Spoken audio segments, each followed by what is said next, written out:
Ironman triathlon ही स्पर्धा दरवर्षी आयोजित केली जाते।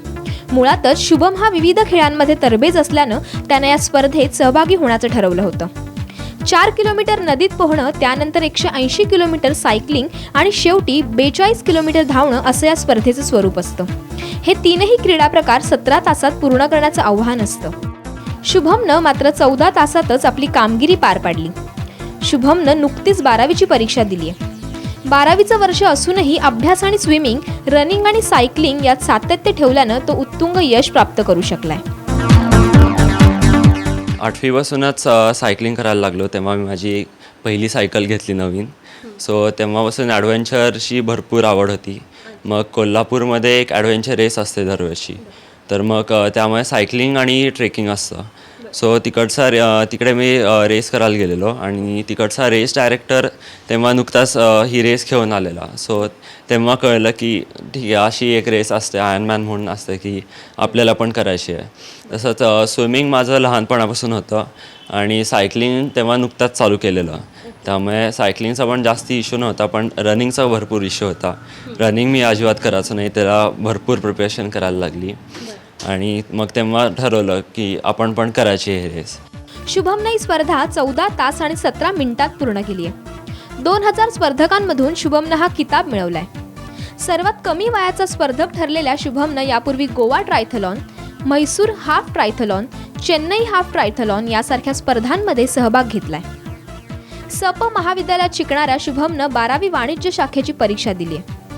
स्पर्धेतील अडचणींकडे त्यानं संधी म्हणून बघितलं, तसंच स्पर्धेसाठी 2 वर्षापासून तयारी सुरू होती, त्यामुळे भविष्यातही अशा स्पर्धांमध्ये सहभाग घेणार असल्याचं शुभम आवर्जून सांगतो। रनिंग पण मग 10वी नंतर चालू केलं। दररोज एक 4 ते 5 किलोमीटर पळायचो, पळत गेलो।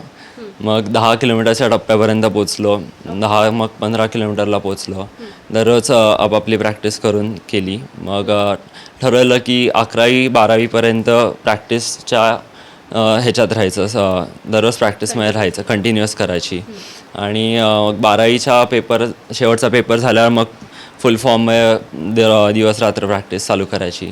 असं करत थोडा स्टॅमिना बिल्ड करत स्टॅमिना तो 2 वर्ष मेंटेन ठेवत केली। त्यानंतर मग 12वीचा जेव्हा परीक्षा संपली त्याच्या दुसऱ्या दिवशीपासूनच सकाळी 6 तास संध्याकाळी 6 तास अशी प्रॅक्टिस चालू केली। तेव्हा माझ्याकडे 40 डेज हातात होते माझ्या आयर्नमॅनसाठी, जेव्हा मी रजिस्टर केलेलं। सो त्या 40 दिवसात भरपूर प्रॅक्टिस करून केली। शुभमच्या वडिलांचा सोन्याचा व्यवसाय आहे। आपल्या मुलांनी अभ्यासाबरोबर कुठल्याही क्रीडा प्रकाराला प्राधान्य द्यावं या मताचे ते आहेत। 12वीचं वर्ष असूनही शुभमनं त्याचा सराव सुरू ठेवावा यासाठी पालकांनी त्याला कायम प्रोत्साहन दिलं, त्यामुळे शुभमच्या यशात त्यांच्या पालकांचा वाटाही तितकाच महत्त्वाचा आहे। स्पोर्ट्सला प्राधान्य पहिले द्यावं असं माझं मत आहे याच्यामध्ये।